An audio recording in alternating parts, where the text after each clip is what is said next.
Imaginez un instant. Et si faire ses courses, les courses de tous les jours, devenait aussi fun qu'un jeu? C'est exactement ce qu'on va voir ensemble aujourd'hui. On va décortiquer comment les petites boutiques, elles sont en train de transformer leur marketing en une véritable expérience ludique.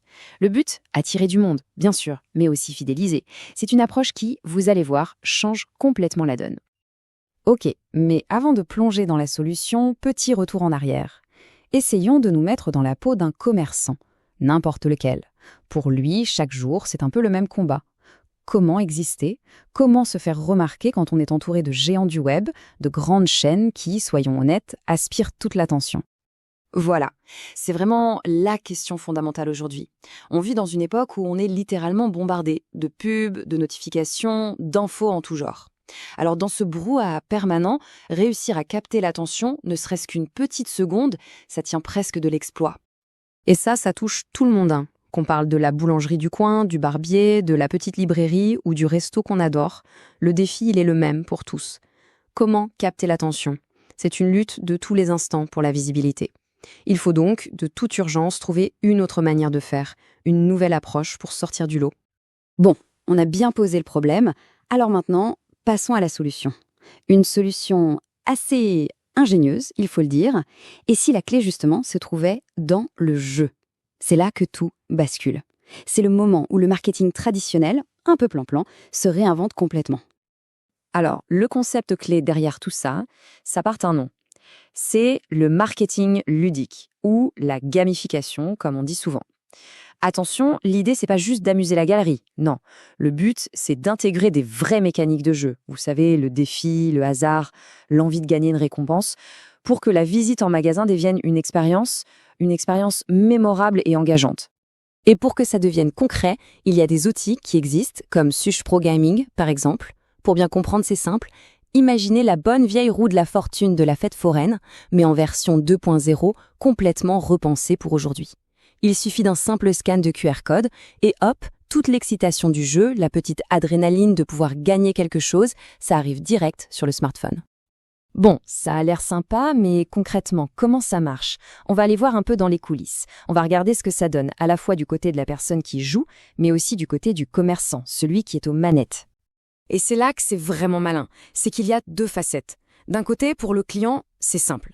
C'est du fun, c'est facile, c'est immédiat. De l'autre côté, pour le commerçant, c'est bien plus que ça. C'est un outil marketing super puissant qui peut adapter comme il veut et qui en plus lui rapporte des données très utiles. Côté client, le parcours est d'une simplicité déconcertante. Faut bien insister là-dessus, hein. Il n'y a aucune application à télécharger. Pas de compte à créer, rien de tout ça. On scanne un QR code, on joue et on gagne. C'est tout.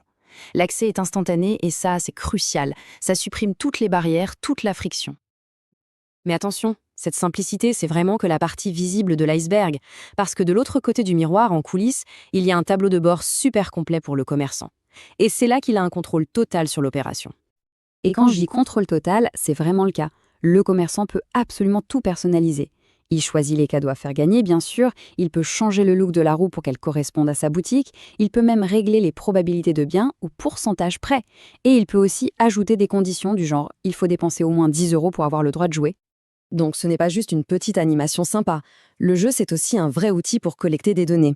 Chaque participation, chaque tour de roue, c'est une occasion de recueillir des infos sur les clients, avec leur accord, bien sûr, c'est conforme au RGPD. On parle du nom, de l'email, du numéro de téléphone.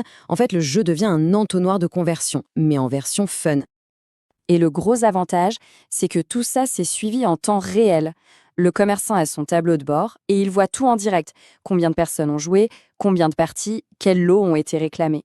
Ça lui permet de mesurer tout de suite si sa campagne fonctionne et s'il faut, de l'ajuster à la volée. Ok, la mécanique est maligne, on a compris. Mais la vraie question, c'est, concrètement, qu'est-ce que ça rapporte? Quels sont les bénéfices pour le commerce? Allez, on regarde les résultats. Alors le tout premier effet, il est immédiat. C'est l'attraction. Le jeu agit un peu comme un aimant. Il va attirer les passants qui sont dans la rue et il va donner une bonne raison aux clients habituels de revenir. Le but premier, il est simple, faire passer la porte de la boutique. Mais les bénéfices ne s'arrêtent pas là, loin de là. Au-delà de l'attraction, cet outil permet de fidéliser la clientèle, de collecter des données pour envoyer des communications ciblées, d'inciter les gens à laisser un avis sur Google par exemple, ou même, et c'est pas négligeable, d'augmenter le panier moyen. C'est un vrai couteau suisse du marketing local. Et il y a encore mieux. Comme la plateforme collecte la localisation des joueurs, elle est capable de dessiner automatiquement et en direct une carte de la zone de chalandise. En gros, le commerçant voit sur une carte d'où viennent exactement ses clients. Et là, stratégiquement, c'est hyper précieux. Avoir cette carte, ça permet de comprendre son rayon d'action, son ancrage local. Ça peut aider à identifier des quartiers où il y a du potentiel, mais où on est moins présent. Et du coup, ça permet de mieux cibler ses pubs pour être beaucoup plus efficace. Finalement, toute la philosophie derrière cet outil, elle tient en une phrase. Conçu par un ancien commerçant pour les commerçants. Et ça veut tout dire. Que ce n'est pas un gadget technologique hyper complexe. Non, c'est une solution qui vient du terrain, pensée pour des gens de terrain. Elle répond à un vrai besoin, être simple à utiliser et permettre d'être autonome. Du coup, il faut voir plus loin que le simple jeu, la roue, les petits cadeaux. En réalité, ce qui se joue ici, c'est quelque chose de plus grand.